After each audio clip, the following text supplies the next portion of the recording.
This is the worst of the Dan Le Batard Show with the Stugotz podcast. Handful of things to talk about here. Jason Witten retiring, broadcast booth. Who would win a Royal Rumble between a bunch of characters like Jason Bourne and John Wick, non-superhero division? Wow. But like, you know, Tom Cruise from Mission Impossible, non-superhero division. Who would win a Royal Rumble? And also, should we do the Family Feud with my father live on air? See how that goes? That could be a disaster. Oof. It could be funny. I don't know. We could just try it, though, because we want to play the Family Feud here. We could just do it live in studio. We could do it. We could just call him up and just ask him the questions quickly. My father is not efficient. He is not quick.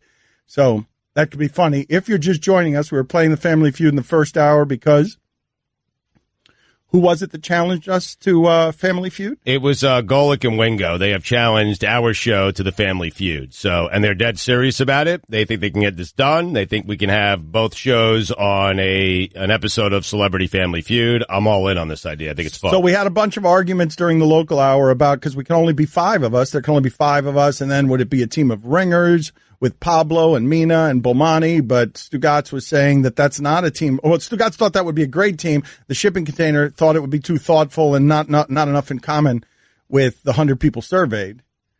And so it would be whom? Because Greg Cody's going to get hurt to be left off of this list. But if Right. you were to play Family Feud, we were arguing about that. But how do you want to do the next incarnation on air before I get to serious societal point?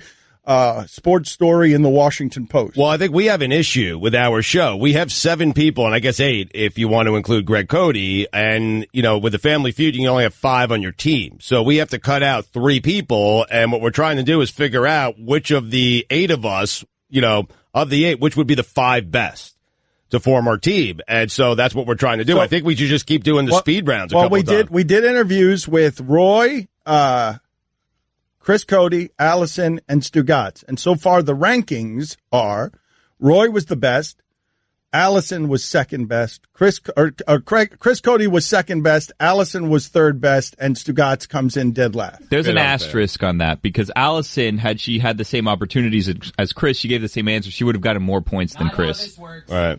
Okay, yes, Chris, the old 3 zeros Cody, as we call him, because he got 3 zeros in a round of 5 after bragging that he was great at the speed round. And still had more points than me. That's right. He did still by a lot, right. I'd like to do this with my father, but first, a serious societal point from an important story in the Washington Post done by Juliet McClure, who has done a lot of good work for a long time. And the Washington cheerleaders went on a week-long trip to Costa Rica, and the whole thing felt a little too escorty. Your team representatives who are scantily clad and sexy. And I do believe that this is maybe the place where we get the attention of sports, because I know a lot of people listening right now in a predominantly male audience haven't given a lot of consideration to how silly the whole cheerleading thing is. The idea that you have scantily clad women on the sideline paid very little to dance erotically, sensually, and it's accent on your sports, and it's normal accent on your sports, and then the roots of it go all the way down to where you find girls expecting to be in roles where they are lesser than the boys, or they are to be there as an accent for the boys. Like, I do think in our lifetime, the idea of cheerleader is going to change, because what happened on this trip, and I don't know that it's necessarily even uncommon. What happened on this trip is that they were asked to be around topless. Like, they were also doing photo shoots and calendar shoots, Correct. But it was body paint, topless, and then some of them were just asked, or they were told to go to a night with sponsors at a nightclub. And it's all men who were sitting around the photo shoot. And like women were crying. The cheerleaders were crying because they felt like they were sort of trapped and entrapped.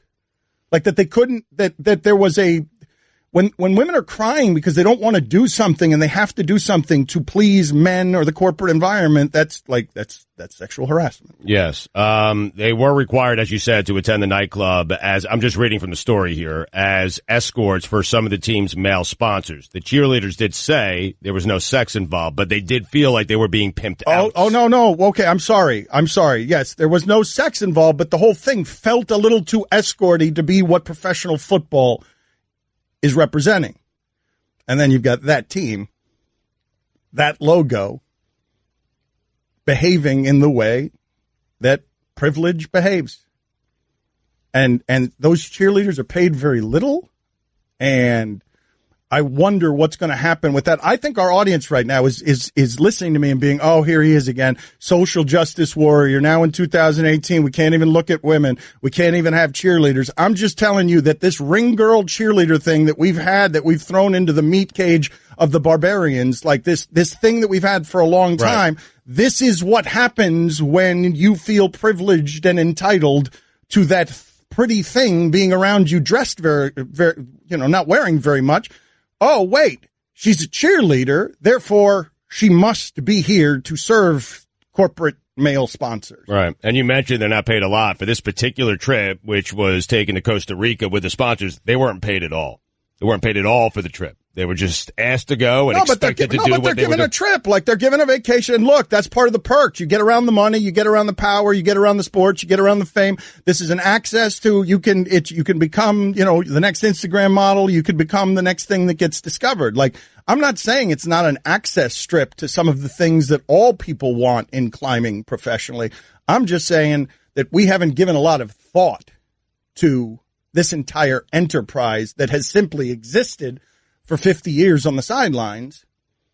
And just as one example, when you think cheerleaders, you think Dallas Cowboy cheerleaders. When you think owners, you think something like Jerry Jones. You pay the women very little, you dress them in very little, and then you make the owner a powerhouse with a, cup of Johnny Walker Blue in his hand, who nobody can say no to. Who nobody can say no to, because if you say no, you lose your job. If you displease him, you lose your job. And, or Daniel Snyder, or whatever, the power brokers in these sports tend to be old white men. And that's how you get into these positions where it's the most normal thing in the world for you to just tell your sponsors, all of the male, go out to the photo shoot and just sit around ogling the women. And they'll go to the nightclub with you later, whether they want to or not, even if they're crying because they don't want to go. The reaction from the audience is so disappointing. Oh, you know what that's going to be, though. You know that. I know that going in. Like that. This is one of those days. Why am I surprised? This is one of those days where I turn off the computer because I really wonder sometimes. Men claim to love women, but sometimes they hate them. It's weird. I am surprised, though, by the reaction because it's overwhelming.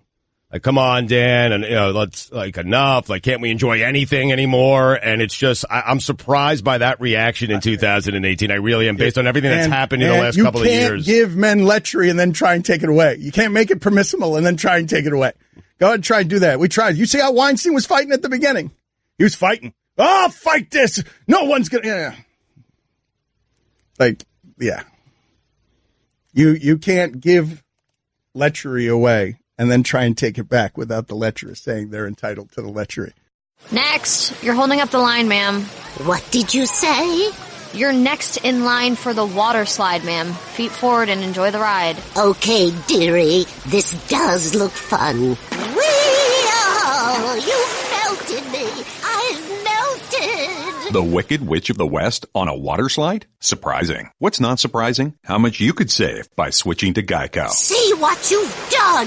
Oh! Geico. 15 minutes could save you 15% or more. Don Batard. Did you love the Joker's Wild? 61% of the audience said no. Oh, you damn young people soaring with so much ignorance. Stugotz. You don't even know what we're talking about. The Joker's Wild is the truth, man. Stay woke. This is the Don Batard Show with the Stugotz on ESPN Radio. The Washington football team's cheerleader story that involves confiscated passports. The cheerleaders didn't feel like they could move around Costa Rica. It involved, shots from a turkey baster twerking, just erotic. It sounded like exotic, something close to escort behavior that was being demanded of them without the sex. Right. They took an annual cruise, I guess, with the sponsors. So that's where the men were, doing shots of liquor into the cheerleaders' mouths with turkey basters, and below the deck, men handed out cash prizes in twerking contests. Sounds like a great deal of fun if the women are willing. That last part is important. You confiscate their passports. They're crying because they don't want to go to the nightclub. That sounds like only one group of people is having fun. And there's where you get your public relations calamity. And my apologies. Juliet McCord works for the New York Times. I am old and getting fooled by aggregate sites. My glasses fog up because of the coffee I'm drinking. Right. So forgive me. A bunch of excuses, but I got the newspaper wrong. I suppose at some point during the show we will play Family Feud and we will talk about the NBA playoffs. But I want to get back to this Royal Rumble. Mike Ryan, how many wrestlers are there in a Royal Rumble? Oh, man, I thought you'd never ask. Okay, traditionally, there's a 30-man or 30-woman Royal Rumble with a new entrant every 2 minutes. However, last week, as you know, was the greatest Royal Rumble in Saudi Arabia. That one had 50 entrants in it, and they came in every 90 seconds. So what are the people that we would put in our John Wick, 007, Jason Bourne category of impossible white men? Or you could also throw, of course, if you care to, I don't know, Wesley Snipes, Passenger 57. Like, where are we doing? The Rock is going to be in here somewhere doing something, is he not? Yeah. Is it which Rock is it? San Andreas Rock? Well, that was my question. Does each actor only get one character? Yeah. It's not the actors. It's not Sylvester Stallone and Chuck Norris. So it's a character. That's so right. Dominic Toretto. But I can only choose one. So Toretto can be in there, and he can be in there as something else from Triple X. That's right. You can have multiple Sylvester Stallones. You can't have multiple Rockies, or maybe you can. Maybe you can. So Rambo and Rocky can be in the Royal Rumble? I think so. And Tango? Yes, I think all of them can be. I feel like The Rock should be disqualified for previous experience. Oh, you know what? You're absolutely right. Nice work by you, Roy. You're right. He's not allowed No, because in here. Hobbs has never been a wrestler before. Oh. Yeah, you have to separate the art from the artist. You know what? You're right as well. So now what do? Who's in this? Let's find out who is in the Royal Rumble and who do you have winning. You would agree Jason Bourne is in here, yes? Yes. Yeah, he's in there. You would agree John Wick is in here, Of course. John Wick might be the winner. John Wick ain't losing. He ain't losing? He never loses. He ain't losing. And I know Ethan Hunt is in there too, but I'm sorry, Ethan, not this time. Yeah. None of the Expendables make it, right? Unless Stallone does it as someone else, as one of his other characters. I don't know if the expendable characters themselves on merit should be in the 30-person action hero. Chuck Norris, yes? Yeah, but which character? You need a character. If you can't name one, then guess what? It can't be Texas Ranger Chuck Norris, which is Walker Texas Ranger's good. It can be Walker Texas Walker Ranger. Texas Ranger. Yeah. It's not going to be total, Jim. Jackie Chan, Rush Hour. Chief Inspector Lee. Oof.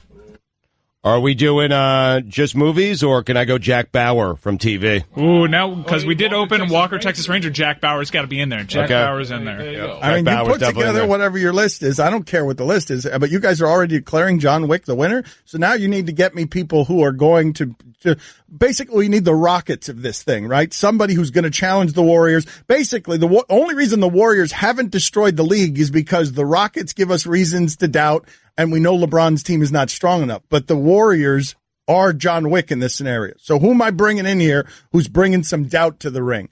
Who's bringing some doubt to the ring? And by the way, John Wick can't be using his weapons. John Wick can't be using guns. That's the thing. You can't rely on gadgetry. Wait, but then if it's gadgetry, what kind of Royal Rumble is this MacGyver? I don't know.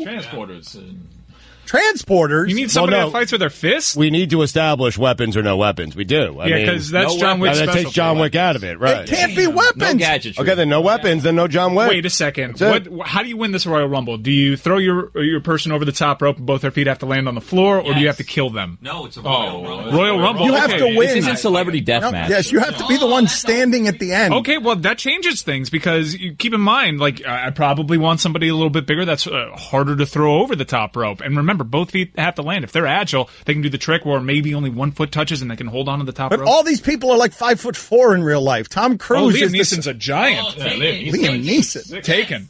I know. Thank you, Mike. Well, I wasn't going Rob Roy. What is it? The Commuter? Didn't he make it? The Commuter. Didn't he take it on a train? Does Neo get in this? Oh, wow.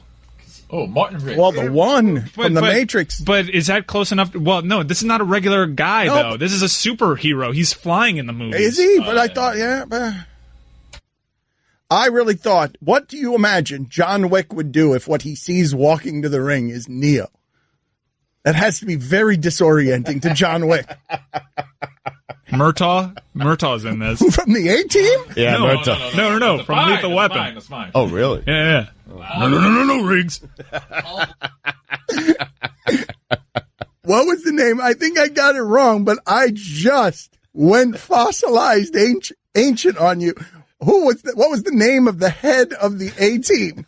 I can't get to it quick enough. Because, no, I think it's who I thought Mike was just referencing. A reference that I did not get. Wasn't the head of the A-Team named Murdoch? Paul Blart. No. Wait, what? There was a Murdoch. Wasn't that Mr. T? No, that was B.A. Baracus. Oh, yeah, Baracus. So Murdoch was... No, but it can't be Murdoch. That's not even who you were talking about. Nobody from the A-Team. Answer this question for me. Was network television so repressed that the A-Team, the television show, never actually showed a death? That never actually, that people they always showed people emerging from crashes. It was Hannibal. Hannibal, thank you. Yes, thank you. I am really discussing right now, during the NHL and NBA playoffs, a 1980s television show. What about Ernest Borgnine in Airwolf? Oh, wow, that's a good one. MacGyver. I already said that, Stugotz. Oh. Because when we went gadgets, that it's got to be MacGyver. Bond's out too, then, right? No gadgets. Bond's out. This really is James difficult. Bond. Why would you have him in there without toys? Oh, yeah, man, James Bond. James Bond without toys is fairly useless. Put that on the poll. No, he can fight. Fairly He can fight useless. hand-to-hand combat. No, it might. I've seen movies where he steps out of the shower and he has to suppress an attacker. Yeah. That's fine, but the attacker's not John Wick. It's not Rocky. It's not Jason. They Bourne. are fellow Rocky. spies. Right? But wait a minute. Is Rambo fairly useless without the weaponry? Is Rambo just a guy wearing a headband? Because I've never seen. Have you seen Rambo fight? No, but I feel like Rambo could kill anyone with his bare hands. Yeah, can never be killed. But have you seen? And he eats things that would make a Billy go puke. How about William Wallace? Oh, that's a good one. Braveheart. Yeah. Riggs versus Wallace, a dream match. Wallace would be last out, right? Mike, I don't understand what you're doing. What about Dutch from Predator? Oh, yeah. Just your normal guy. What about Dutch from Karate Kid? What about Danny Glover, but from Predator 2? Two Danny Glovers in this Royal Rumble now. There shouldn't be any Danny Mike, the only reason you put the initial Danny Glover in this Royal Rumble is so that you could do your incredibly cruddy, limited, fake Danny Glover. No, Riggs. This show ain't free. Time for some ads. You're so right. It was Danny the only reason. Glover, why the hell is he in here? If you're planning on attending a wedding soon, Suck an egg. Dan Le Batard. All my wife does is she watches Game Show Network. When I'm not home, she only watches Game Show Network. And quietly, I don't like this. It's the unsexiest thing she does. I should probably have a conversation with her. Stugotz. She already started, huh? Like Abby, it started like a year or two ago, man. I feel bad for you. Does it chill go down your spine whenever you turn on the TV and the most recent channel is Game Show Network? hold on, that's unsexy? The enjoying of game shows is Just not when your sexy? life is resorted to that, the Game Show Network. Yeah. And no, I don't get mad. I'm the one who Wait a left minute. it there. How are you guys? This is the Dan Le Batard Show with the Stugotz on ESPN Radio. All right, Dan, we'll get back to you in about 7 minutes. They gave me a book to read here. ESPN Radio is presented by Progressive Insurance. Guests on the Dan Le Batard Show appear via the Shell Pennzoil Performance Line. Get the feeling of being rewarded with gold status at Shell with the Fuel Rewards program. Download the Fuel Rewards app. Join and start saving 5 cents a gallon today. You can check out Rory McIlroy. I'm never going to get that right. And Phil Mickelson, lefty, On the course right now at the Wells Fargo Championship on ESPN+. Well, Tiger action later today, too. Here's your SportsCenter update. The New York Times reports that Washington Redskins cheerleaders were required to post topless for a photo shoot and be at a nightclub event as non-sexual escorts to some of the team's male sponsors during a 2013 trip to Costa Rica. Igor, I have no idea. Kokoskov? He became the first NBA coach born and raised outside of North America as he signed on with the Phoenix Suns. Think their fan base is excited today? Coach Koskakov. I mean, seriously. What a terrible hire. I mean, it's just bad. All right, Dan, we'll get back to you in about 5 minutes. And finally, according to the Korea Times, a cleaner found 7 gold bars worth $330,000 US while emptying a garbage bin at Incheon International Airport. They say that right? The bars, each weighing 2.2 pounds, were wrapped in newspapers, and police suspect the original owner threw them away as he risked being caught. Currently, there is no proof that the gold is connected to criminal activity.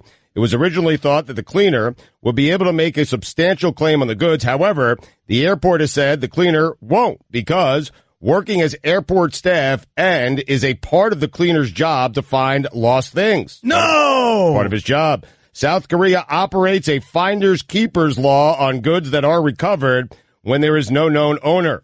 According to its Lost Article Act, if an owner doesn't claim the found property within 6 months, the finder would take ownership. However, this doesn't apply to employees on company property. If the finder had not been an airport employee, they would have been eligible to claim between 5 to 20% of the gold's total price, a maximum of $65,000 under the law. That's incredible. Sounds like someone found my gold.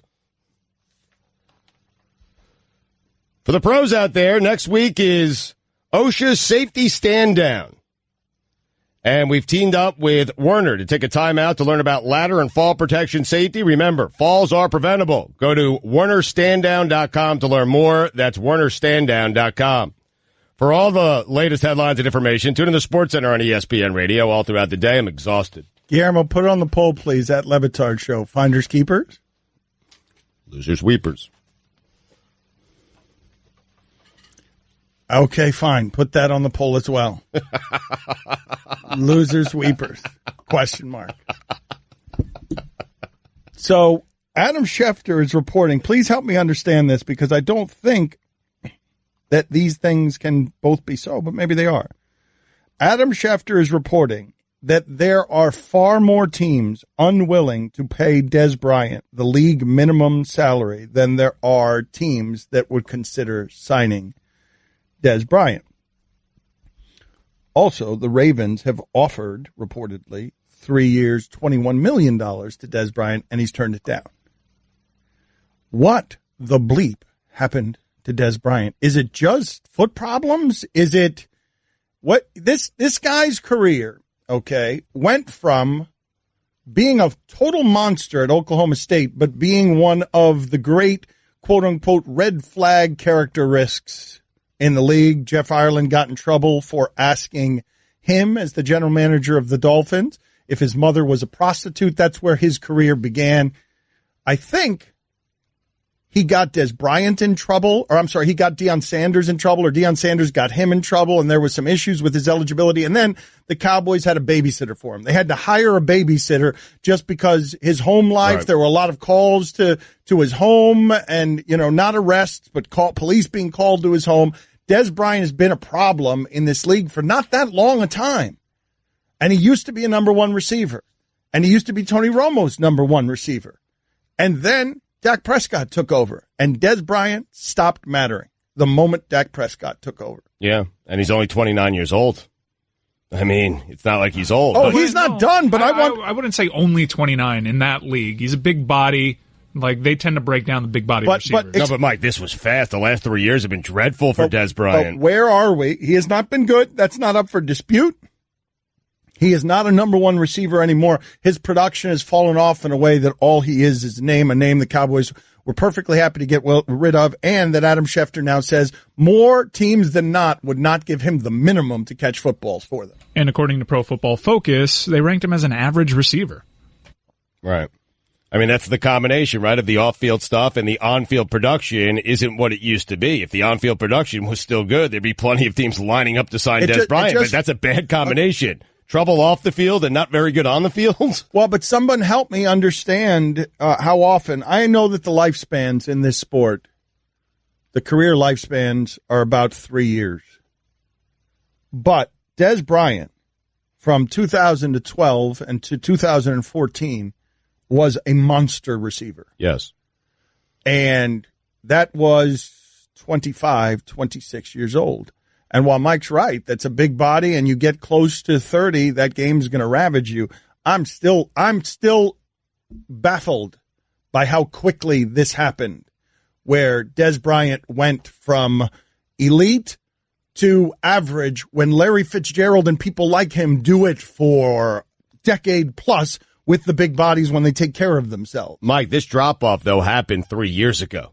So it's when he was 26. That's when he started to decline. I mean, that's still early. I get what you're saying, and you're right, but that's early. No, look, Romo found him, period. Yes. Romo would find him. And Dak hasn't. Yeah, Larry Fitzgerald and Anquan Boldin, these are guys that never really count on separation to get open. They're precise route runners, and they're just incredible ball winners. Dez Bryant, the more years pass, the less separation he gets. Well, this is what's going to happen with Dez Bryant. Can you be someone who goes from number one to reliable, crafty possession guy? Because, Anquan Boldin didn't for a decade. But how many guys like that can Dez Bryant do that? I don't think I ever saw Anquan Boldin open. No, Anquan, what are you saying? No, let me explain something. Just throw it up to him? Mike, let me explain something. Not throw it up to him. No, just throw it in his direction, Mike, and he will fight a guy for it. Let me explain to you something right now, and this is something you don't need to understand. You need to understand it better, and I think you need to apologize right now to Anquan and his entire family. Anquan's always open.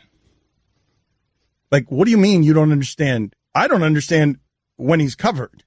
We're saying the exact opposite thing, but we mean the exact same thing. No, what I am telling you is that if I put an Anquan Boldin on a field out of hospice, trailing a dialysis machine, he's going to have 7 catches for 60 yards.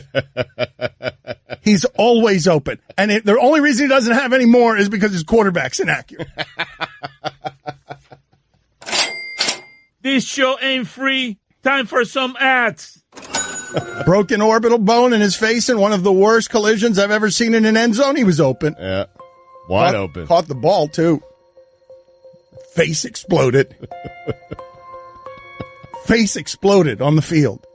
It's the closest we've ever seen to a face exploding on the field. If you're the Giants, don't you sign Dez? That'd be nice, man. Dez and Odell, you think Gettleman wants into the Dez game, do you? Depends how he carries his pads. That's right. That's all that matters. Don Le Batard. How is it that you guys are viewing the Game Show Network as some kind of sad? Stugotz. I love the Game Show Network. Well, it's so fun. Who doesn't? I don't even understand what's happening. What shows does she watch? It's all she watches. All of them? She watches all of the shows. But, Mike, it's so wonderfully mindless. Like, it's got to be, you don't have to do anything. You could just sit there watching television and not think about anything. Maybe you're cutting right to it here. It's just she's only watching mindless entertainment. But as an escape hatch, you can't say this to the people listening right now and not accuse them of the same thing. They're not even watching game shows. They're listening to us talk on the radio about somebody watching game shows. This is the Don Le Batard Show with the Stugotz on ESPN Radio. Billy and Chris, what in the hell are you doing with this Royal Rumble list? I access the list right now thinking that you guys are doing your job, and you have the girl from The Ring in there? Yeah. What? You can't have a dangerous. movie monster in your action movie hero battle royal. She doesn't have weapons. She crawls through eligible. televisions. You can't have her in there. The Undertaker came back from the dead multiple times. But he is merely just a man. She's just ages. a girl. The girl. She kills you with her touch. She crawls through televisions. It's absurd. It's dangerous. You can't have Jim Carrey from The Mask in the there. Mask is in there. There's masked wrestlers. You can't have weapons. He has There's a no mask weapon. that can make him do anything. Rey Mysterio wears a mask. Yeah. That's allowed. Why can't he have a mask? It's not the same thing. It's not a transformative mask that can turn a stapler You don't know that. into You've never seen Rey Mysterio automatic without weapon. the mask. How do you skip out on Leonidas? How do you put... Why is... Jafar. Jafar is a cartoon. No, you need men. You can't throw Jafar over the top rope in a movie character Royal Rumble because he is a cartoon. He exists on paper. How about Scar? Scar. You have Austin Powers in this. Oh my God! Imagine the moment. It's quiet. It's dark. 5, 4, 3, 2, 1.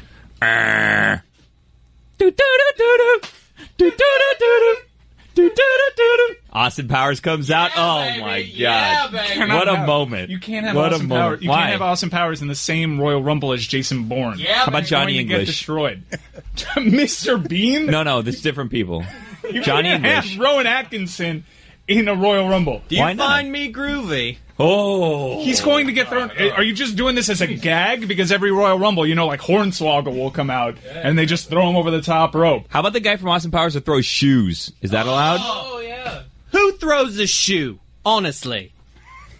Cannot have. All right, Austin Powers universe is banned. Gaston. It can't be here. Austin Powers can't be. You can't have cartoon characters. Why not? You have to have people that were played by live action actors. I think there's been a live action motion version capture of Beauty either. and the Beast. So no Caesar from the Planet of the Apes, no mocap. Buzz Lightyear.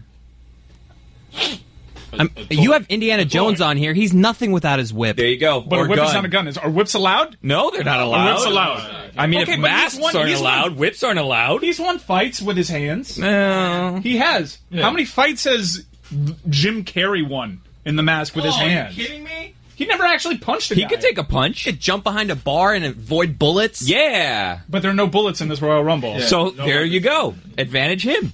He doesn't need to dodge them. You can't use animation. Can I create a new Royal Rumble? What if it was just Stallone characters?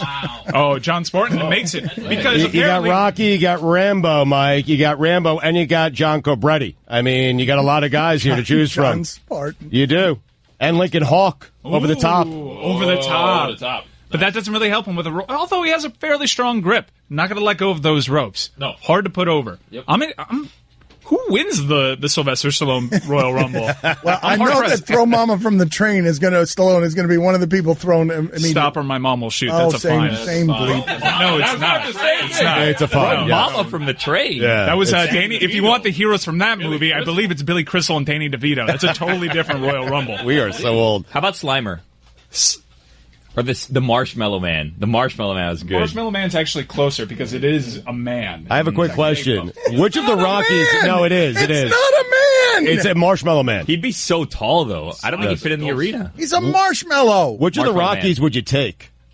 You only have one Rocky, right? And I think Rocky 4, right? Rocky 4. Well, Rocky 5 didn't exist. Right, so I would take Rocky 4. I think I'll take Rocky from Rocky Balboa. Veteran savvy. Oh, wow. You're taking a 60-year-old Stallone? Yeah. He beat Mason the Lion That's Dixon an like it was. upset. Well, he lost. No, he lost that fight, but he Spoiler showed alert. so much heart. Megatron. A robot robot. can't be in the Royal Rumble. Why?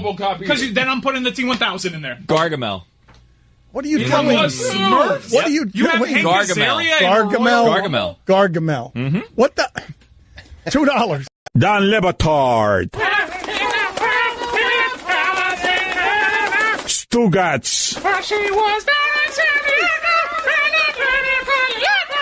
This is the Dan Le Batard Show with the Stugotz on ESPN Radio.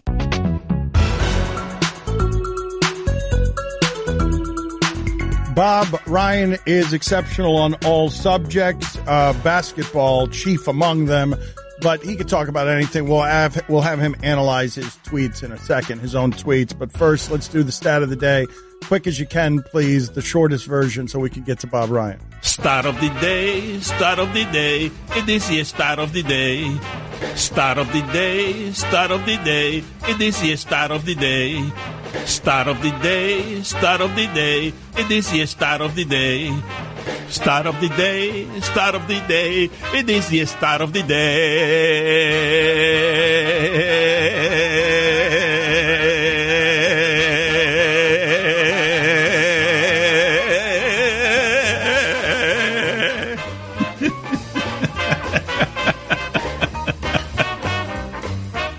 The Red Sox in 2017 had 0 Grand Slams all season. In April, they had 6.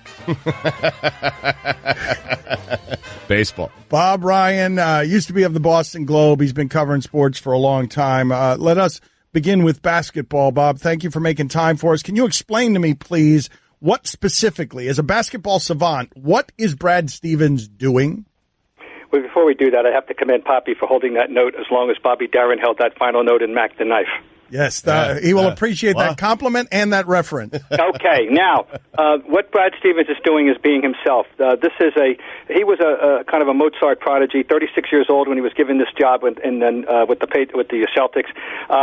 He is able to adjust and take what he's got and make the most of it. I don't think there is a thing called a Brad Stevens style. I think he's very reminiscent of Coach K in that he does not ever try to force square pegs into round holes or anything like that. He takes what he's got and he goes from there. But I just think the biggest thing he has is his personal demeanor. I think that the key to coaching, we all know this, is being able to sell your product and have to an audience and make them buy into it. And he can do that. And he seems to be able to make technical adjustments. They believe in what he's telling them. He's a complete package, and ultimately he never has them think that he thinks he's the show. He's in charge, but he's not the show, and that's a difficult thing to project. And he's had done that. I mean, that's my analysis. Well, help me understand this, right? Because I'm not willing to make leaps, even as Kyrie Irving and Gordon Hayward come back from injury. I'm not willing to make leaps that say, well, this team was good enough to win 50-plus games without those two guys, or get deep into the playoff without those two guys. Therefore, they're going to be this much better when those guys come back. But what are you expecting from Boston in terms of improvement from here? I started out the playoffs resolutely saying this, that they are totally playing with house money, starting with the Milwaukee series, which I did not expect them to win. I thought they could win, and they did. Okay, same thing with Philly. I did not expect them to win, but they can win, and they're off to a wonderful start. But I think that was a good convergence of circumstance. They were in a rhythm, and Philadelphia was coming off 6 days, and I think it mattered. Brett Brown says it mattered, and I trust Brett Brown's judgment. He's also an excellent coach. I still think they're playing with house money.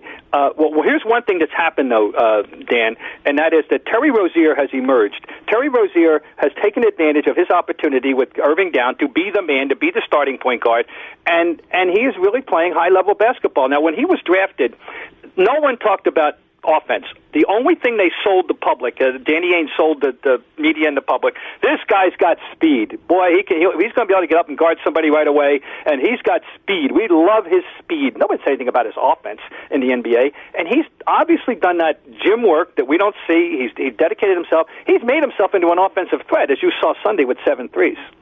Bob, you're an old school guy. I'd be interested. I've been getting on Joel Embiid lately because the guy, listen, he's a great player. We all know that, but he hasn't accomplished that much yet. They've won one playoff round, and he likes to talk a lot. And I say, hey, when you win a championship, you can talk and act this way. How do you feel about Embiid? I think you're totally correct in that regard, but it doesn't take away from the skill level that he has and the game that he has, and the fact that he put up 31 and 13. That you don't just dismiss that casually. I like him a lot. No, he talks a little bit, but he's colorful. He's funny. I don't think he's harmful. I think he's harmless in that regard. And he's a product of the modern world. He's this kid from Cameroon that's taken to a Twitter like he invented it. He loves it. He's a refreshingly bubbling personality. I'm not going to try to suppress him in that regard. I don't think he hurts anything. Correct me if I'm wrong. This isn't like some guys that say things that really get in the way, but I don't think he does. This LeBron team, the worst in 10 years? Very possibly. Here's the thing about them that's fascinating, and to me, is this. If you're Ty Lue, you've got one guy you can count on every night. One. No other team at this level has to succumb to that. They got one guy. They have guys who are capable of having big nights on certain occasions. So J.R. Smith, Exhibit A, had one the other day. Tristan Thompson's had 2. Okay. We know that Korver can have one. But he never knows any night to night, if he's going to get anything from anybody else and who it might be. None of the other contenders are in that situation, which brings us back to the greatest player in the world, and without him, they're not anywhere near it. They're not home. They're home. They're home watching. So, but they don't know who's going to help them, who help him any night. So they're vulnerable. They're not going to win the championship, but I still think they have a good chance of beating Toronto because I still want to see Toronto prove it to me. Does Brady hate Belichick? Hate? No. I think he's tired of. I think he's saying, I'm guessing now, and we're trying to read all this from afar, but I'm guessing he's saying, why is he on my case ever? What, don't I get total, permanent, lifetime, eternal slack if there's some little thing I might not done to his satisfaction on a practice day or in the game? And I think I'm exempt from that. Got away? I think he's right. I think he should be exempt from that. Now, we've wondered all along. We know that the Belichick MO is to get rid of guys when they start to get value ineffective rather than value effective, cost effective, and to get rid of them before their shelf life expires, blah, blah, blah. And I always thought there would be one exception. I always thought there would be one exception of exempt from criticism, exempt from all that, and it would be Tom Brady. Now I'm starting to wonder if there are absolutely positively never any exceptions. Can you help us understand, though, what happened here? Because Brady now is more public. He's okay using his voice. He's allowing, Deepak Chopra's kid into his life to do a documentary. He wants to fight for this doctor who's not a doctor who seems to bother the Patriots. What do you make of this late in career evolution? I make a 41-year-old guy who's not a 25-year-old guy and who's evolving in life and who's had a completely... I'm sure if you told the 20-year-old Tom Brady where he would be at 41, which includes marrying the most famous model in the world who's far richer than he is, and having Brazilian in-laws, and then having a guy like Alex Guerrero, I think he was very conventional up to that point, up to a certain point, but then a guy like Alex Guerrero comes into his life and he buys into Alex Guerrero and he thinks he credits Alex Guerrero with giving him this ability to have this great longevity, and he's buying into the dietary lifestyle, and it's all working for him, and it is unconventional, and it is somehow distasteful and displeasing to Belichick, and we saw what happened last year when he banned Alex Guerrero. That was clearly a shot across the bow at Tom Brady, and he's not going to get over this. He's not. I don't think he's ever going to get over this, so this. If you will, friction, this fraying of, is going to be there, but they'll try to work together on a professional basis. But, when it's all over, I don't know if there are going to be any Christmas cards. Yes or no, Tom Brady and Giselle got Garoppolo traded? Indirectly. In other words, I think all they had to do was... Yes or no? Yes, because of the... Time now for Bob Ryan's tweets! Yeah! With Kraft, explaining to do. Let's explain that. Time to explain your tweet. At Globe Bob Ryan on Twitter. He is a fantastic follow, I'm telling you. Bob, explain this one to us. Is any current pro athlete currently more delusional than Carmelo Anthony? Well, it's simply that Carmelo Anthony, before the season started, already announced, don't ever think about bringing me off the bench. Then he went out on to have a meh year at best.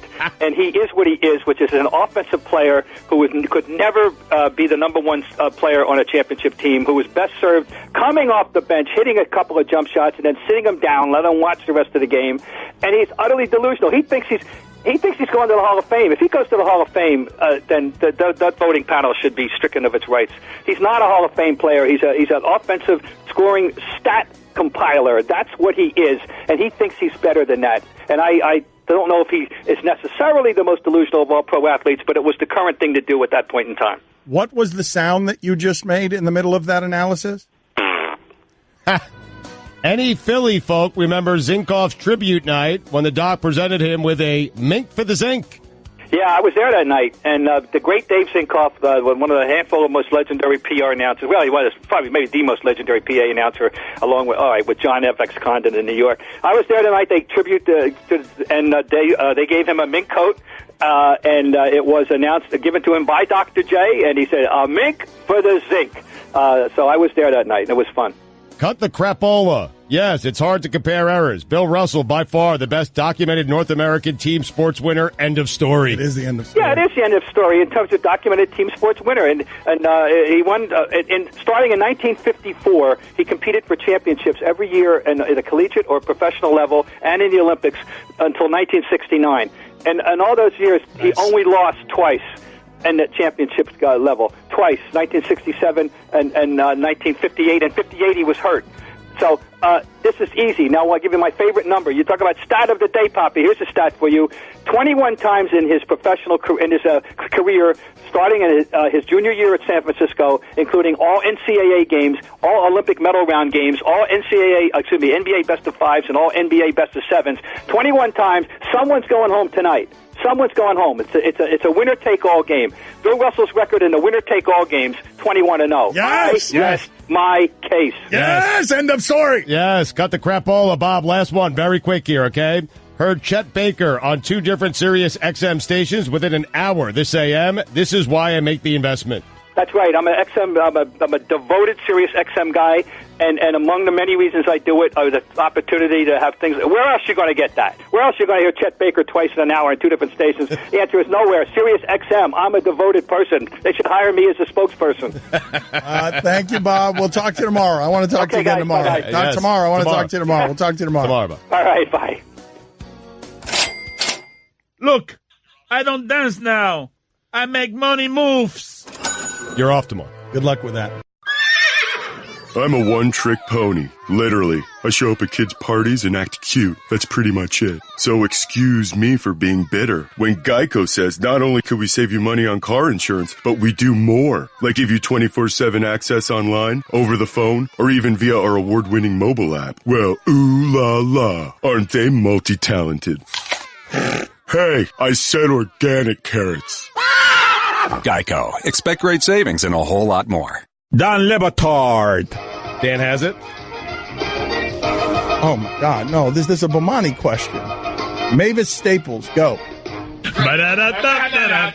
Stugotz. You can't hold papers together without some Mavis Staples. I mean, everyone knows that. This is the Dan Le Batard Show with the Stugotz on ESPN Radio. We got to get to the more serious stuff here. How's that Royal Rumble list of action stars, characters who aren't superheroes and can't use weapons coming? Is that the more serious stuff? Yes, the Royal Rumble between 32 or 30 or 50 characters. I want to see how this list is coming together. Also, we have to resume playing Family Feud with my father at some point here. We're going to get him through here. Mike, how's this list looking? Do you guys have power rankings or odds on, or do you even have a total list of all these action stars? We're finally figuring out our full 30. Remember, it's a 30-person battle royal. Those are the rules, unless you're going greatest Royal Rumble rules, which is 50. But I'm under the impression we're playing traditionally. Am I wrong here? And we've decided here this is hand-to-hand combat, right? There are no weapons? Hand-to-hand combat, no weapons allowed. Now, it took a lot of fighting, but the Mask, Jafar, and the girl from the ring are out. Oh, man! They are out in favor of Furiosa from Mad Max and Ripley from Alien. Had to be done. Had to be done. Ripley from Alien? Oh, yeah. Impossible to kill. Yeah. Okay. Also, is there any JCVD in this? Because he's a hard target. Seems like an unfair competitive advantage if it's impossible to kill, right? I mean, but impossible to kill doesn't mean impossible to throw out of the ring. If it's impossible to kill, I'm guessing it's impossible to throw out of the ring. I mean, how are you going to throw her out of a ring when she survived a crack in a spaceship that pulled out an alien, but she somehow hung on? She could survive being thrown out of the ring. She can't win the Royal Rumble. She has a great grip. Remember when she killed the alien, spoiler alert, by pushing it out the window and space sucked it out, she somehow hung on. Resilient. You think that that's a better, not that we have to replace women with women in this Royal Rumble, but you think that Ridley is better than Charlize Theron's character? Was it Tank Girl in Atomic Blonde? Ripley and Atomic Blonde. Well, that's the thing. Who do you go with, Charlize Theron? Furiosa or Atomic Blonde? Who do you go with? Or do you go with Monster? Kill Bill? Wait. Or the bride from Kill Bill. Ah, yes. Oh, man. Yeah, she doesn't need a gun. No. We're really stuck here. Yeah. It's hard to find 30, man. It really is. It's hard to get it down to 30. Yeah, it's hard to it's hard to find your 30 that you're rolling with here because so many good ones are being left out. Is Simon Phoenix in this? We don't know. Oh, my God, he's not. Is he? Oh, wait a minute. You can't have Simon Phoenix. Didn't you also have Stallone's cop character in that? John Spartan. You had John Spartan. You can't have Simon Phoenix and John Spartan. No, it's all about the build-up to the face-off. Guillermo, didn't you have a Stallone that you wanted to nominate? Didn't you want to nominate a Stallone character for the Stallone Royal Rumble between all of the Stallone characters? The strong one from Ants. Oh, my No more cartoons, Billy. Don Le Batard. They've been around since 1896. Oh, get out your wallet. That's why I was getting the money ready. Stugotz. I don't think Stugotz should be fined for that. Great, money back in the pocket. This is the Don Le Batard Show with the Stugotz on ESPN Radio. ESPN Radio is presented by Progressive Insurance. Guests on the Dan Le Batard Show appear via the Shell Pennzoil Performance Line. You can check out Rory and Phil Mickelson on the course right now at the Wells Fargo Championship on ESPN+. What happened? Rory. Here's your SportsCenter update. The NHL has suspended Tom Wilson 3 games for an illegal check to the head. The Steelers have placed Ryan Shazier on IR, ending his 2018 season, but they have converted his base salary for the season into a signing bonus, immediately paying him. It's a good job of the Steelers there. Yeah. $8.5 million. Yeah, it is. Yes, it's very nice of them, and I guess they didn't have to do that. But here, $8 million. Hope you can walk again. Okay. I mean, okay. No, it's a nice gesture. I'm just saying. I understand. It's a nice gesture, but there's nothing that replaces, no amount of money is helping him right now trying to deal with what he's dealing with. Right, I'm glad you added that part, because initially it sort of sounded like they're just giving him money. They're helping him through this. They are helping him through, and good for them, and they should, though. That shouldn't be like an inspiring story. It should be like a liability obligation. Probably give him more, right? I mean... They're Stu. Right. Stugotz will always be there. Yeah, it's nice that you gave him $8 million, but give him more. I'm just saying the whole thing is the Steelers do things the right way. I don't think a lot of people would have any objection to the ways the Steelers run their business. They're a good, loyal family football organization, and also they preside over a violent empire that leaves guys like Shazier not being able to walk. They are all the things you just said, but that's the only move there, right? You have to do that. I don't see how you release him or look, $8 million is a lot of money. This isn't something that needs to be cynical. It's a nice gesture by the Steelers. It's almost literally the bare minimum they can do given the risk involved. I didn't even know that was allowed, converting someone's guaranteed or base salary into a signing bonus. It seems like a workaround on the salary cap. Loophole. I mean, wouldn't you guys be okay with some football having some settlement package for anyone who gets this kind of injured to make sure that their generational wealth doesn't get affected? Of course. I think players do have injury settlements with teams. It's just not a very common thing that we hear about. And finally, Tesla shares plummeted after CEO, this guy, Elon Musk, called an analyst a boring bonehead as he answered questions about a record net loss. Shares fell 5% in after-hours trading in the seconds after the electric car company chief dismissed Bernstein analyst Tony Sacconagi's question about capital requirements. Musk said, quote, excuse me, next, boring bonehead questions are not cool, next. He was on a conference call responding to the questions about Tesla's first quarter results, which showed the company made a record $710 million net loss and tore through $745 million in cash in the first quarter of this year. I mean, are you starting to believe me now, Dan? Are you on my side with it? He is he is so arrogant on so many different levels, and he has so much money. What does he do? He just bleeps with people. He does, and he doesn't care that all the people who believe in him and invested in his company, they're all losing their money. He doesn't care. He does not care. He doesn't care about the people. Excuse me, Stugotz, you're a bonehead. Shut up. Next question. All right. For you pros out there, next week is OSHA's safety stand down, and we've teamed up with Warner to take a timeout to learn about ladder and fall protection safety. Remember, falls are preventable. Go to WarnerStandDown.com to learn more. That's WarnerStandDown.com to learn more. For all the latest headlines and information, tune in to SportsCenter on ESPN Radio all throughout the day. Musk. We don't really talk politics around here. Some of you confuse race talk with politics talk, but we don't do very much in the way. $2, by the way. We don't do very much in the way of politics talk around here, but Jake Tapper is going to join us at noon. And Stugotz, I'm curious, your computer, you were laughing during the break because this is from politics, but it's not really about politics.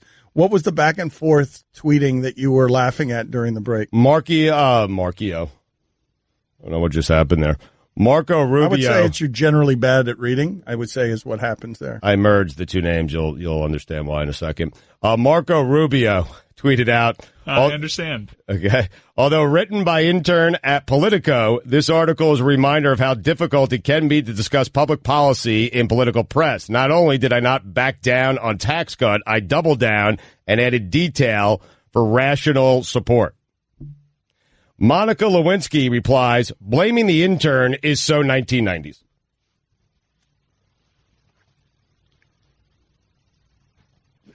Yeah. I mean, she earned it. Yep, no doubt. Guillermo, put it on the poll. Should LeBron James be in this action hero? Should he be allowed in just because he's LeBron James?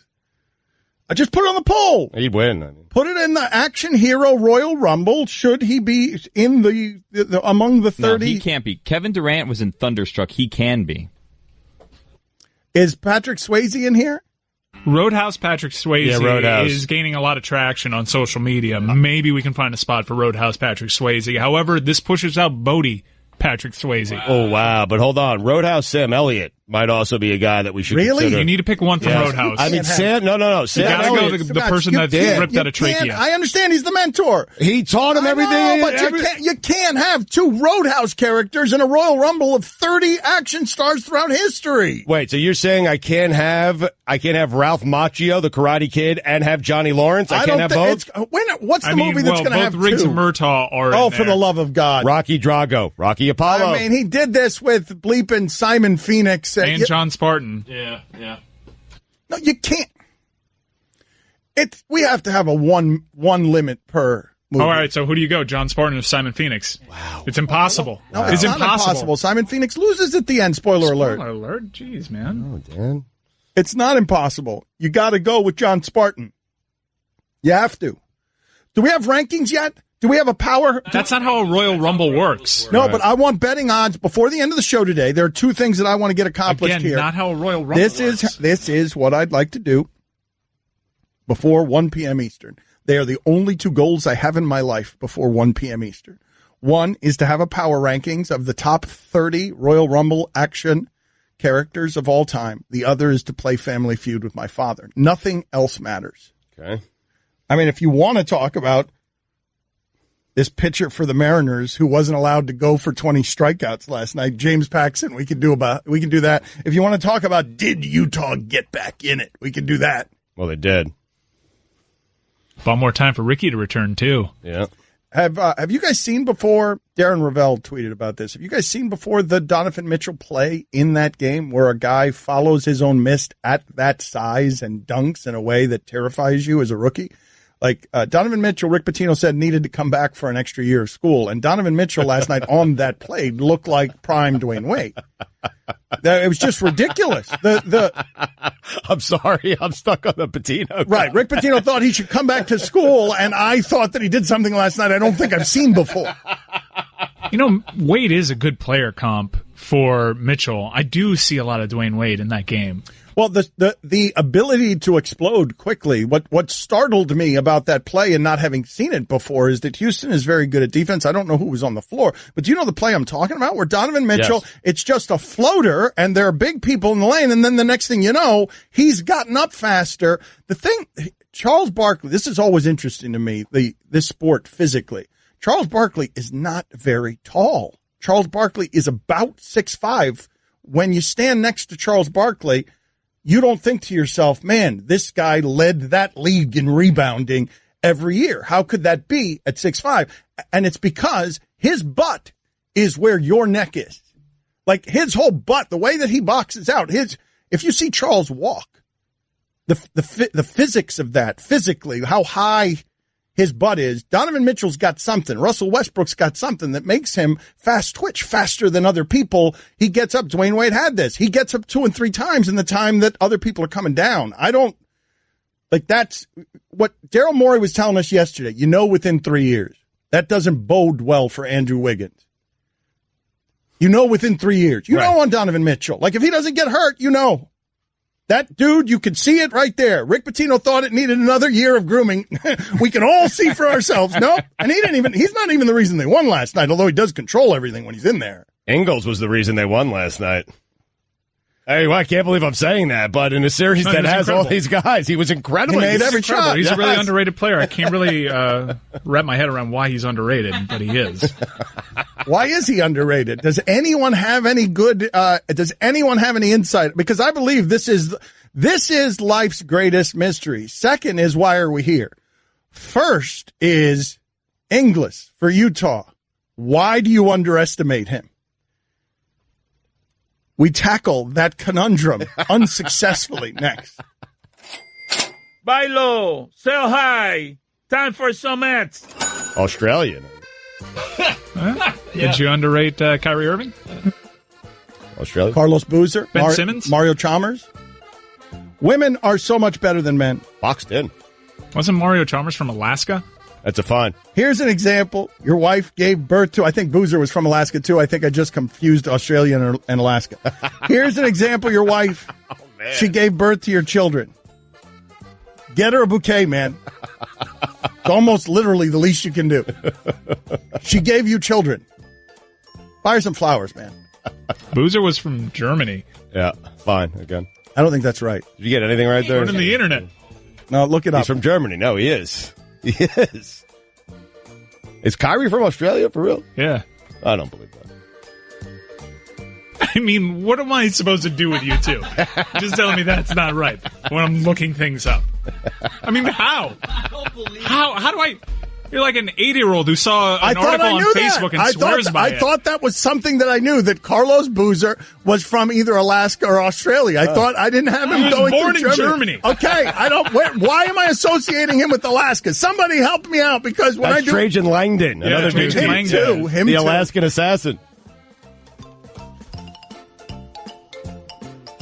Anyway, right now, when you get ahead of the Mother's Day rush, 1-800-Flowers is giving you an exclusive 24 for 24 offer. 24 multicolored roses for just $24. That's only $1 per rose. With a bright and beautiful mix of premium roses and a rainbow of colors, these blooms are guaranteed to show Mom just how much she's loved. Multicolored roses are the perfect way to surprise all the moms in your life. Wife, aunt, sister, grandma. Born in Germany, but made Alaska his home. Oh, Carlos Boozer. There you go. Still not Australia. Still wrong, man. Still not Australia. He's never even been to Australia. Don Le Batard. Lemmy from Motorhead with us. What's going on with you these days? Not much, we just finished the European tour, and we're going out in America, and then we're going out in Europe again. Stugotz. And what are those crowds like? Clouds. This is the Don Le Batard Show with the Stugotz on ESPN Radio. All right, we're a big, bad radio show. Bad meaning bad and bad meaning good. And we have, allegedly, a budget. But a listener has felt so much pity that a listener has sent us a cot now, because the therapy couch we had got taken away by the Clevelander Hotel where we work. We work over a bar here in Miami on Ocean Drive on South Beach. And they gave us a rolling bed for our therapy couch, a bit that was working, I thought. Yep, it was. But then we lost it because, people came in and took the hotel rooms and needed a cot. Mm-hmm. So someone has sent us a cot. Does it work? Can we use the therapy couch in the next hour? Brandon Jenkins decided that he was going to beat Lorenzo to the punch and get us a bed. And it's out there. I'm going to try to set it up. Well, this is what we need to start doing. Instead of having ESPN and waiting through the bureaucracy here for things to get cleared on a budget, we need to start just begging on the internet for listeners to send us stuff. They'll send us stuff. Oh, finally. So we haven't talked enough sports around here today. I'm getting heat from every angle of the empire. Sports, I've got the guy for you, okay? During a break here, Stugotz pumped a fist because he's like, yeah! And I'm like, what is it, Stugotz? And he just shouts, the Degrominator! And so, he's healthy, evidently, but I turned to Stugotz as he's yelling, the Degrominator. Yeah. And big scare last night, Dan. He left the game with a hyperextended elbow. MRIs today, he's totally fine. Not going to miss any time, going to make his next start. I mean, how about that? All right, but I'm getting heat from every corner of the sports entertainment empire. You guys are doing too much action hero talk, too much Family Feud talk. Give us sports. So Stugotz, and you know what Stugotz says to me? Stugotz says, just give me 90 seconds. I'll give them what they want. Stugotz, the floor is yours. I mean, Mike D'Antoni, man, this guy should be ashamed of himself. Did you see what he said? Did you hear what he said after the game last night? After they lost to the Utah Jazz? He said the Jazz lulled the Rockets to sleep. That they beat them so badly in game one, they just figured every other game the rest of the series would be a cakewalk, and they weren't prepared for what Utah gave them last night, which was great defense and Joe Ingles. That's what they gave them last night. Great defense, little Gobert here, okay, little Donovan Mitchell there, didn't have a great offensive game. Joe Ingles, okay? Now, I understand why Joe Ingles could possibly lull someone to sleep, but you better start taking Utah serious, man. Mike D'Antoni, that is such a disrespectful thing to say. And what have you ever done? What have you ever done in your coaching career? Never made it to the NBA Finals, never won a championship. No one should be lulling you to sleep in the postseason. Do me a favor. Wake up and take this team seriously. Because if you don't, we're going to be stuck with the Warriors and Joe Ingles in the Western Conference Final. We can't have that. No. Do you have any idea what an actual cakewalk is? Because I don't. No. Sounds amazing. For me, more than most, wouldn't you say? What? I just walk? If you could just take out the walk. It's almost utopia. If you just eliminate one word from that. Don Lebatard. Texter writes in, Stugotz looks homeless today. If I saw him walking down Ocean Drive, I would give him $5. Stugotz. Thank you. This is the Don Lebatard Show with the Stugotz on ESPN Radio.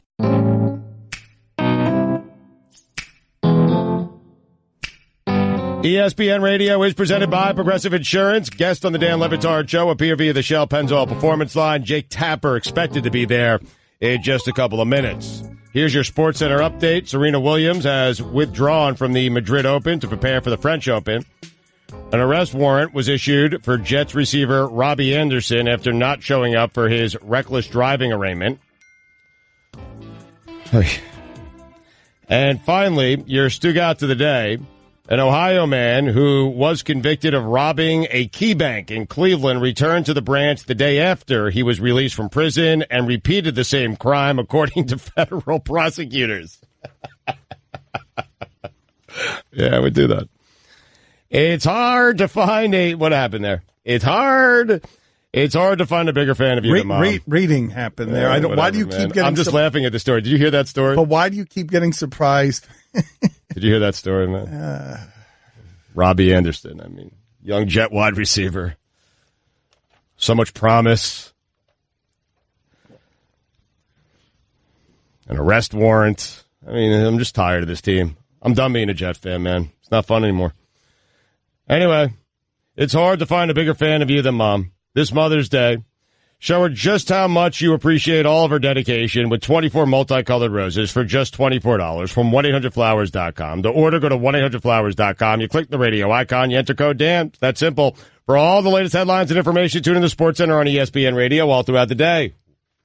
We are waiting for Jake Tapper, CNN. We have a lot of questions to ask him. Who's got the best office? Who's got the best parking space? Anderson Cooper, Wolf Blitzer. He's got a novel that's out. He is big on facts, but he is writing fiction. It's available now. We will get to him in a second. Before we do, though, this is awkward. What was a cakewalk last segment? What was a cakewalk? You said something. Did Houston think Utah was going to be? Oh yeah, after the game one blowout, Mike D'Antoni just figured the rest of the series would be a cakewalk. Okay, so according to this story, December 23rd, 2013. Important date line. The extraordinary story of why a cakewalk wasn't always easy. Now, this is what Stugotz said Houston thought Utah was. The headline is, Cakewalk dances were an integral part of minstrel shows for decades. From the Library of Congress. Anything that can be done with straightforward ease is said to be a cakewalk. Any action that is not a cakewalk is, of course, difficult and complicated. No surprise, right? But stay with me a little longer.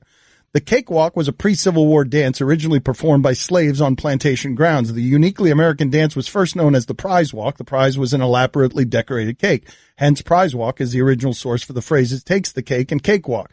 Here's how the dance worked. Couples would stand in a square formation with men on the inside perimeter and then dance around the ballroom as if in mimicry of the white man's attitudes and manners according to Richard Kislin. The steps included a high leg prance with a backward tilt of the head, shoulders, and upper torso.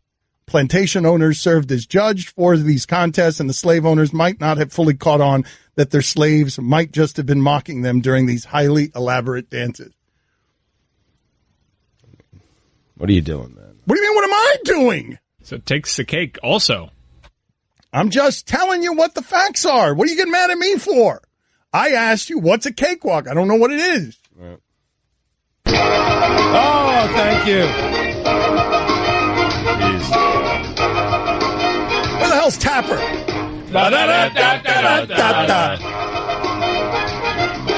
I can't use that I know you can use it. I'm just telling you what the phrase is. Here,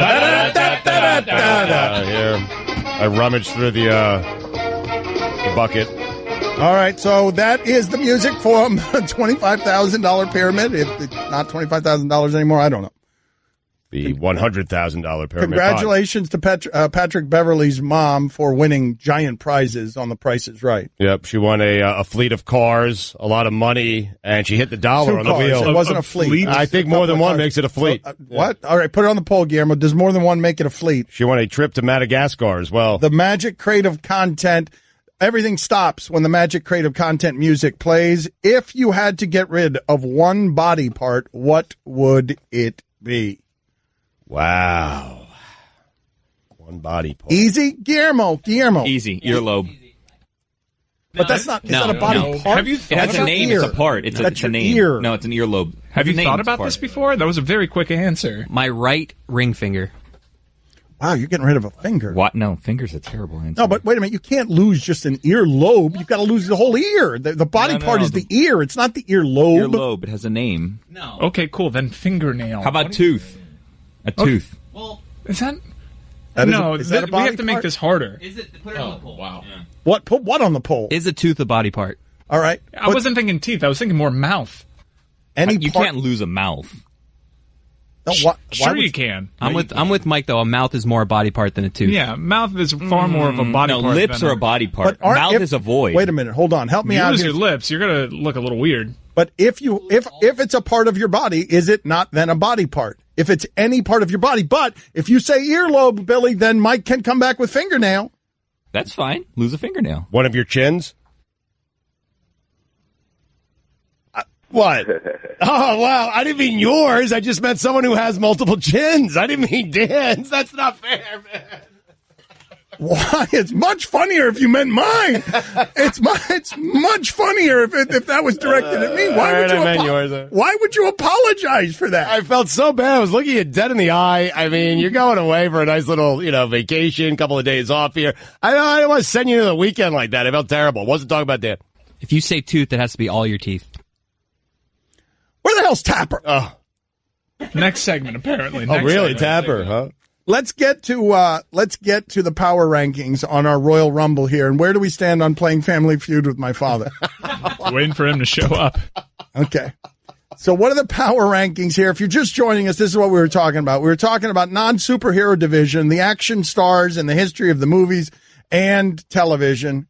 What'd you put? Did you put Jack Bauer in here? Yes. Jack Bauer's in here. We have to get rid of two. Why? Okay, Why? we have to get rid of two. How many do you have? Anyway, let me explain this to the audience that might be new here. We were talking about all these characters that are not allowed to use weapons. They're basically human. I don't know if Batman's in here. Is Batman in here? No, you said at the very beginning, no superheroes. Come on now. Don't change the rules. I know, but I know. Ooh, he's more of a vigilante. But gadgetry. Okay, gadgetry. All right. Well, anyways, so do you have the power rankings ready? Can we start with number 30 and just have these be the official rankings until someone comes up with something better? Well, we don't have them ranked. It's a Royal Rumble again. You can't. Mike, I don't understand why he just took number one off the board. You had King Kong on there. It's not a man. It's a gorilla. Yeah, King Kong. No, but it's got to be a man. King Kong can't be on there. Why is King Kong on there? So, first one on there, Lee from Rush Hour. All right. Nice. Then Jack Bauer from 24. Mike, listen to me. He wants them ranked, Mike. I insist on doing this as power rankings. They sent out this morning Todd McShay's draft for next year. Oh, yeah. I told everyone who sent it to me. I yelled at them. Okay, I caused a problem with human resources because McShay's draft for the next year. Just make it rankings. The people want rankings. Are you ready? Yeah, easy Number picks. 30. Just make it rankings. You need more time to think about this. No. I can make these rankings. All right. Theater of the mind. How many do you have? I have 31. Wow. You have to get rid of one. Okay, we got to get rid of one. We had 32, but King Kong is not a man. He's on the evolutionary chart. All right, hold on a second. What? Mike, congratulations on getting A.J. Brown next year. Oh, Browns, yeah. A.J. Brown. Ole Miss? Yeah. I give that draft pick a B+.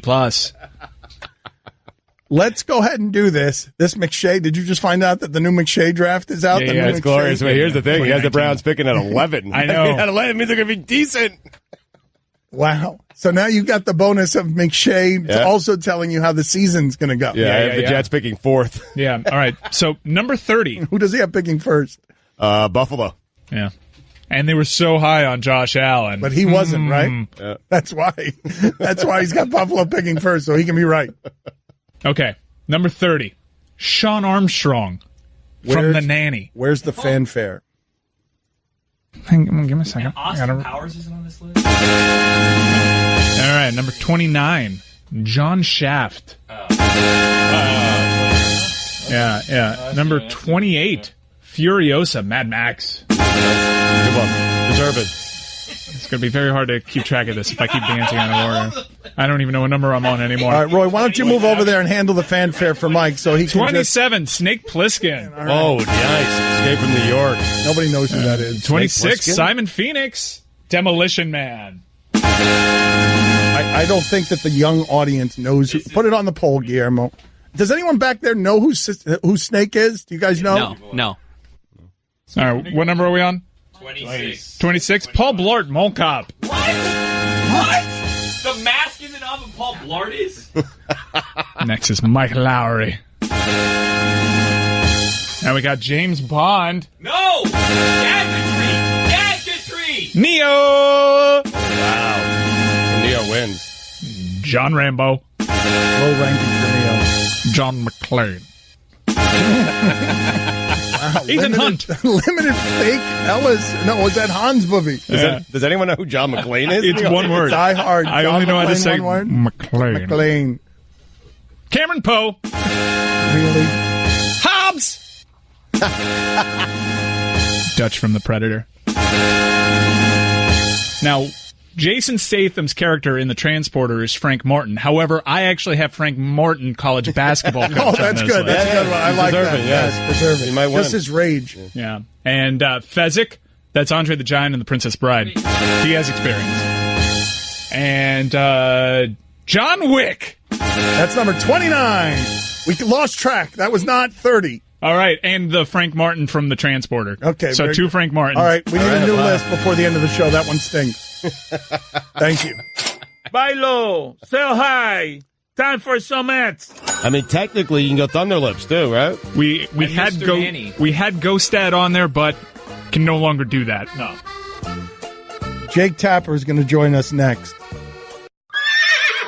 I'm a one-trick pony. Literally. I show up at kids' parties and act cute. That's pretty much it. So excuse me for being bitter. When Geico says not only could we save you money on car insurance, but we do more. Like give you 24/7 access online, over the phone, or even via our award-winning mobile app. Well, ooh la la. Aren't they multi-talented?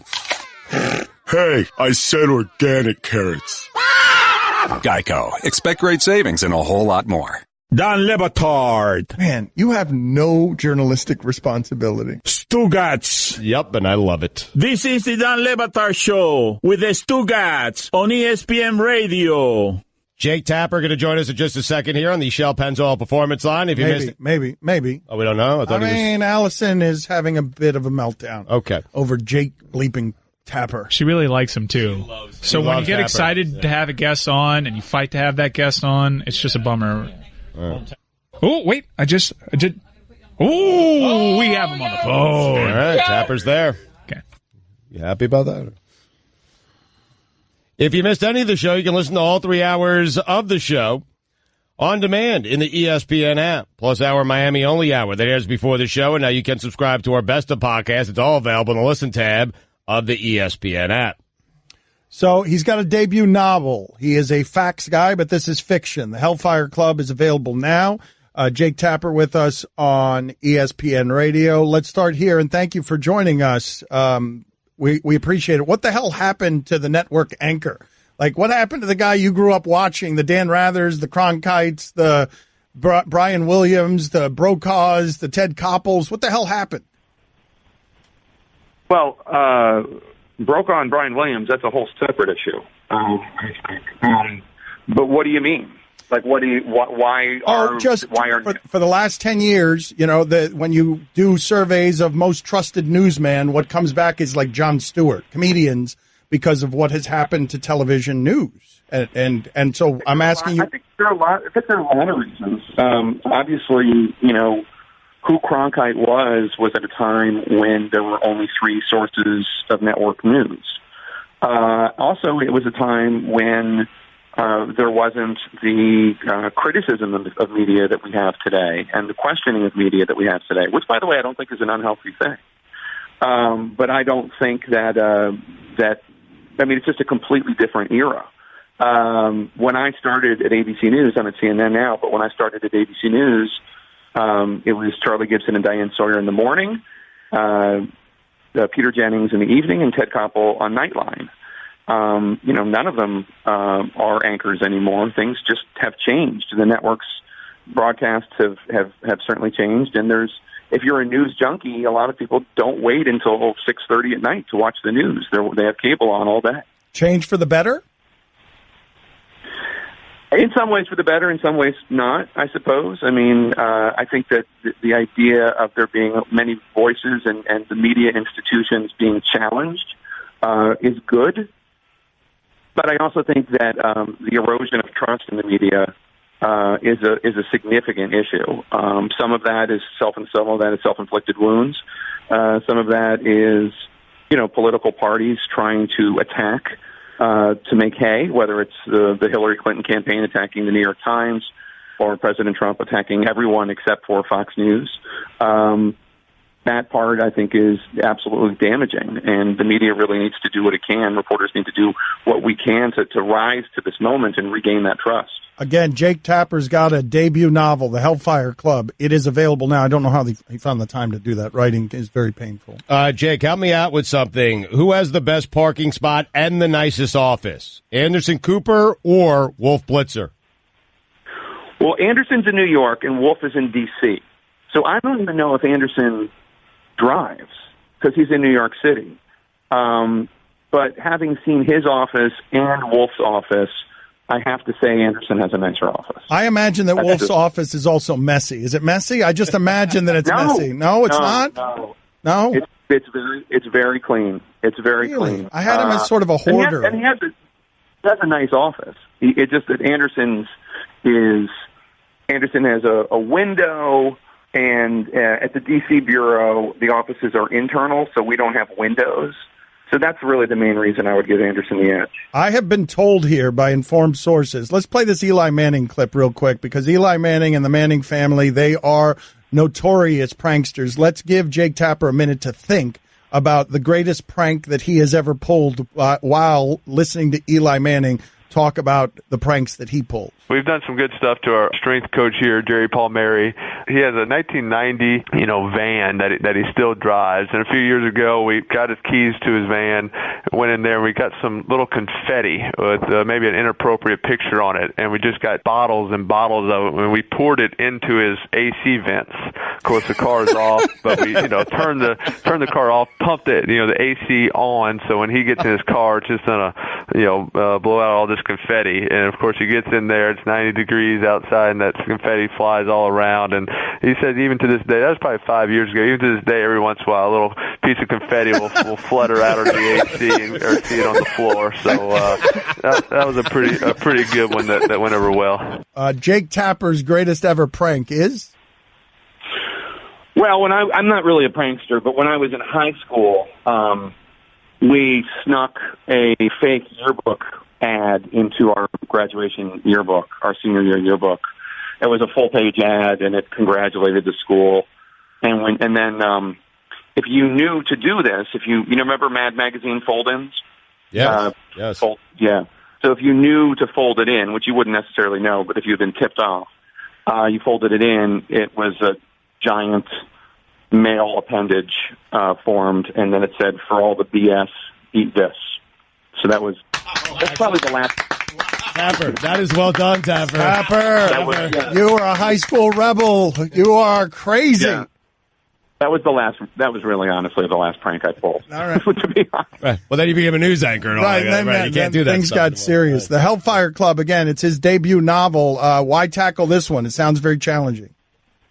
I just thought it'd be fun to write a DC thriller. It'd be fun to have fictional characters interacting with real ones like John F. Kennedy and Richard Nixon and Joe McCarthy. And there were just some things about Washington, D.C., observations I wanted to make about good people coming to town and having their best intentions eroded by compromise and a corrupt system. That I thought it'd be fun and interesting to write about. Again, you should check it out because debut novels, those are tough, and he's making his way into this world. Jake Tapper with us. Speaking of fictional characters and real characters, a news anchor Royal Rumble. If we take every news anchor over time and throw him or her in a ring and say, who's going to win? Not the greatest ever, but physically, who's going to win by throwing everyone else out of the ring? Who is Jake Tapper's nominee? Who's the strongest, but it would also be the strongest and also like the meanest, right? It would have to be meanest and strong, and just your favorite. If we throw throughout history, go ahead and if you want to talk it out and tell us who some of your nominees are, and because we think it's that beefcake Scott Pelley. Oh yeah. Well, Pelley is ripped. I mean, that's true. See, I think he's caving your head in. Yeah, but just because he's ripped doesn't mean he's a fighter. It doesn't mean that doesn't mean that. But I've got him being stronger than you, Tapper. I got you tappering out. I think Pelley would take me. There's no question about that. I think he's also been to many more war zones than I've been. I think he's tough, and he is very shredded. I'm trying to think. I mean, Anderson. Oh, who's actually very, very strong, and I bet would get mean in a ring would be Chris Cuomo. He's just a powerhouse. Yeah, I could see that. Yeah. You know what? Yeah. I think he could take Pelley. Get out of here! I'd like to see that. No, he's giant. He's giant. All right, put it on the poll. Guillermo, put it on the poll. Can Cuomo take out Kelly? I'd pay for that fight. I think so. I think not only could he beat him, I think he would lift him over his head and throw him out of the ring. Yeah. Really? And I say that saying that Pelley could do that to me. I mean, with all due respect to Scott Pelley. I understand. Yeah. Cuomo's taking you and Pelley out. He's throwing you both out of the ring together. Oh, me? I'm like a toothpick to him. That's nothing. I'm not really in that contest. Thank you, sir. We appreciate your time. Good luck with the book. Thank you so much. Appreciate it. Dan Le Batard. Your face is gibberish, pet face. Stugotz. I don't respect Twitter. It's Twitter. This is the Dan Le Batard Show with the Stugotz on ESPN Radio. Stugotz has something for baseball. He wants to change rules again. We will get to that in a second. Check out Ryan Reynolds' Twitter feed if you're excited about Deadpool 2. Those writers, it feels like they've changed the form. I'm no expert on the form, but it just feels like the writing is really smart and funny and self-deprecating, and Ryan Reynolds just sent out. Mike, how do I explain this? Just check out what Ryan Reynolds did on his website or on his Twitter account to tease Deadpool 2. Yeah, this morning he tweeted out a video, which was a music video off the Deadpool soundtrack, and the single from the Deadpool soundtrack is a legit Celine Dion ballad. It is funny, just a straight-up Celine Dion ballad. However, the music video is hilarious because everything about it is fairly straightforward, except for Deadpool being an amazing dancer around this true ballad from Celine Dion. Yes, it's very funny.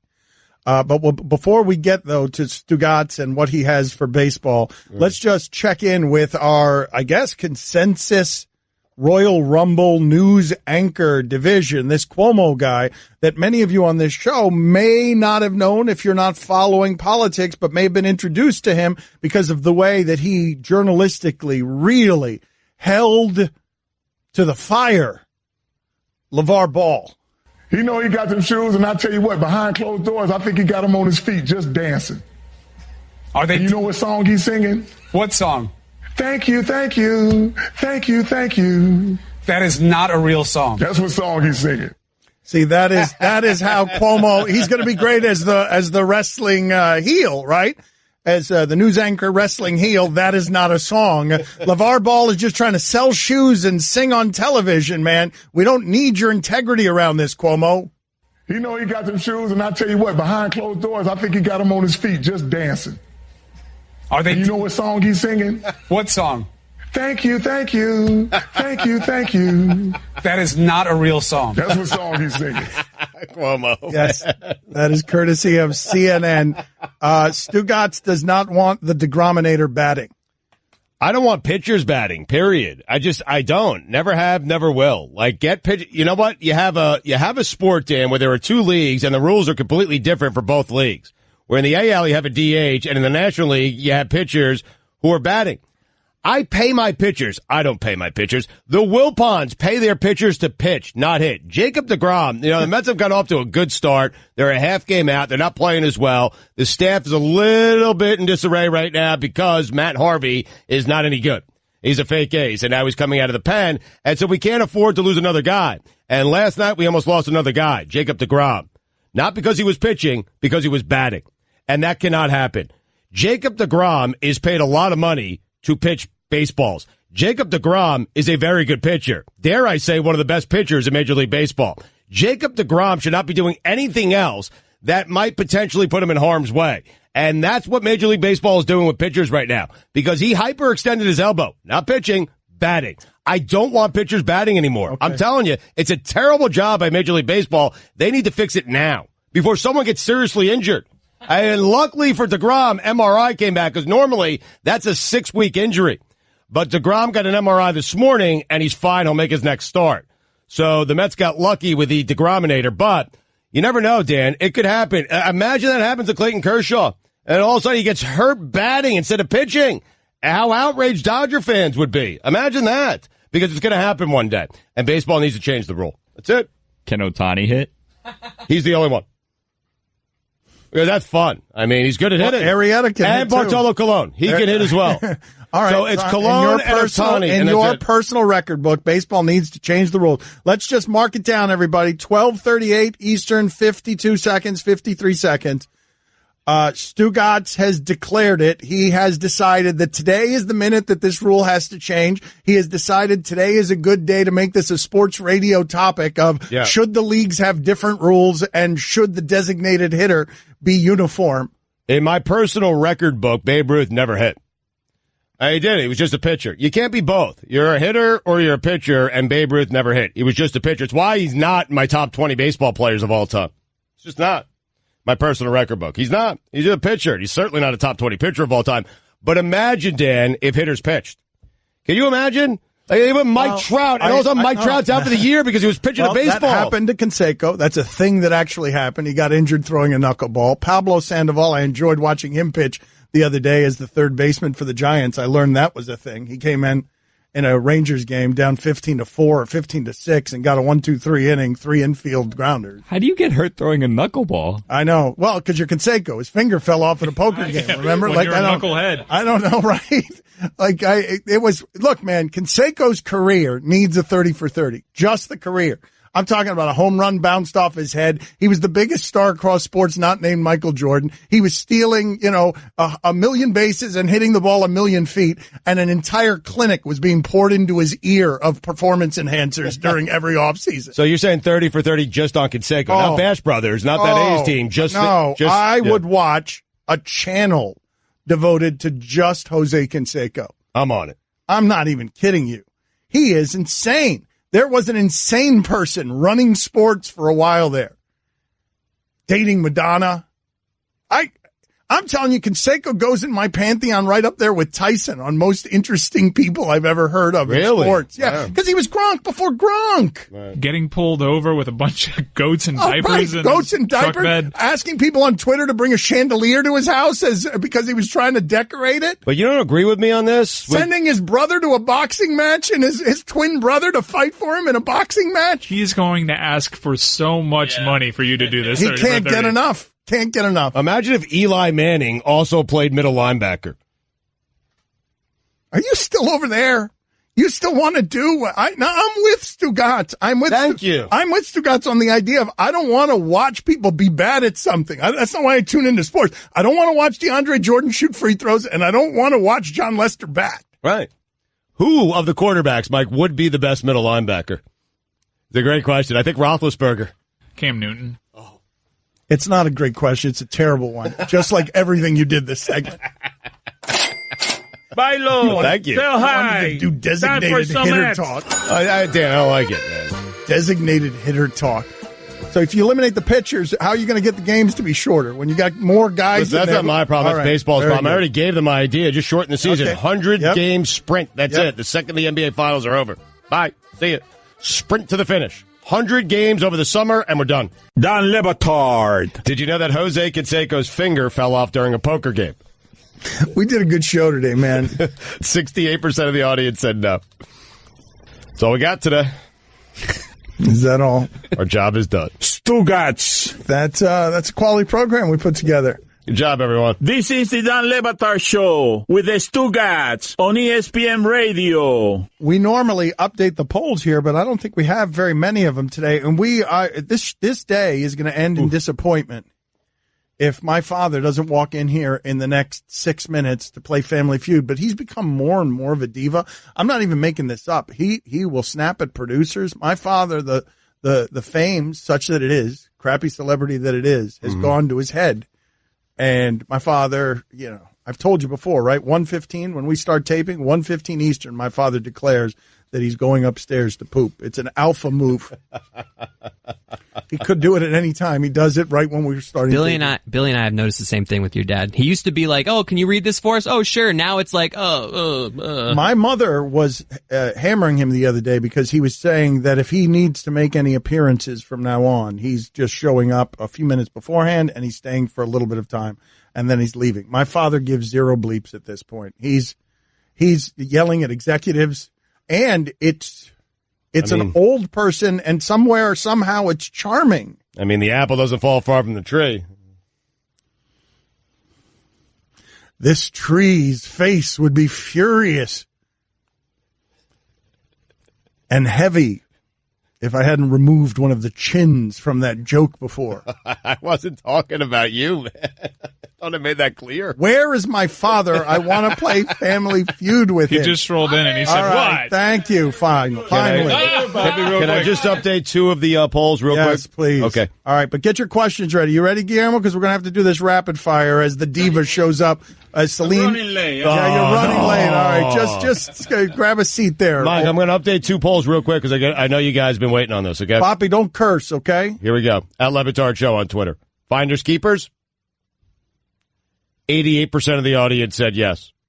Losers weepers? 90% of the audience said yes.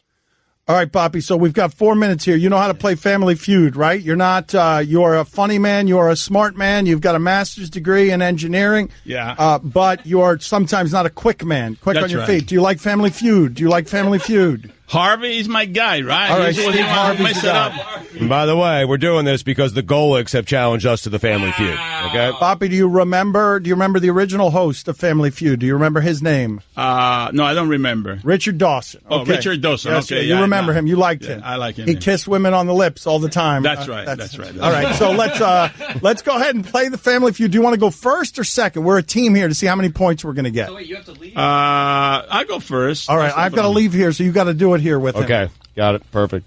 Guillermo, do you have questions for Papi here? Yep, Papi. I have 5 questions. You have 20 seconds to answer them. All right. Okay. And Papi, if you don't have an answer off the top of your head, you just pass and we'll come back to it. Okay. Okay. All right. Let's go.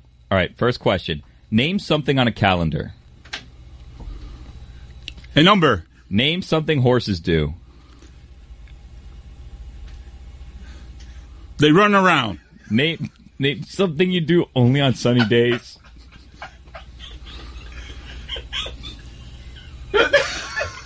Have a drink. Nice. Name something you wish you could change about yourself. A light bulb. Name a job a handyman does. Fix a toilet. All right. Good answers, Papi. Good answers, Papi. Good answers. Dan. All right, let's bring it down. You want to go over Papi's scores here or no? I'll do it after Dan. Okay. All right. How'd you do, Papi? How'd you do? You're not going to guess any of them, probably. Yeah. All right, Dan, ready to go? You need 200 points. All right, let's go. Let's go. All right, name something on a calendar. Month. Name something horses do. Nay. Name something you do only on sunny days. Sunbathe. Name something you wish you could change about yourself. My weight. Name a job a handyman does. Let's see here. It's going to take me a few minutes. Fix the toilet. Ooh, another one. Papi said another one. Yeah. Oh wait! Oh, you guys didn't Apple doesn't fall far from the You guys tree. didn't give me the beep beep. All right, I don't get that one. Time's up. All right, let's calculate these. So name something name something on a calendar. Papi said numbers, and you said months. Papi, dates and numbers. 35 points for Papi. Way to go, Papi! Nice. 30 points for you, months. So that's Whoa, 65. Papi, we're powerhouses. 65 after one question. Name something horses do. You said neigh. Yeah, that might be too. Yeah, they jump and they run. I shouldn't. Yeah. Run around. Neigh for you, 6 points. Papi said run around. Yeah, they Number do. one answer, That's 31 true. points. Yeah! Yes! Speed it up, Guillermo. Name something you do only on sunny days. Papi said have a drink, and you said sunbathe. Sunbathe's number one answer, 48 points. Woo! Have a drink, 0. Papi! Something about you would change about yourself. Papi said a light bulb, 0 points. You said weight, 36 points. Handyman, plumber, 31 points. And you didn't get anything. All right, Papi. Hey, Golix, you've got nothing. Papi, talk 10 seconds of trash toward the Golix. Tell him we're going to crush him in Family Feud. Oh, this is just a warm-up, buddy. We're a little bit rusty, but the second time around is going to be epic. We're going to kick your you-know-what. This was the Dan Le Batard Show on ESPN Radio.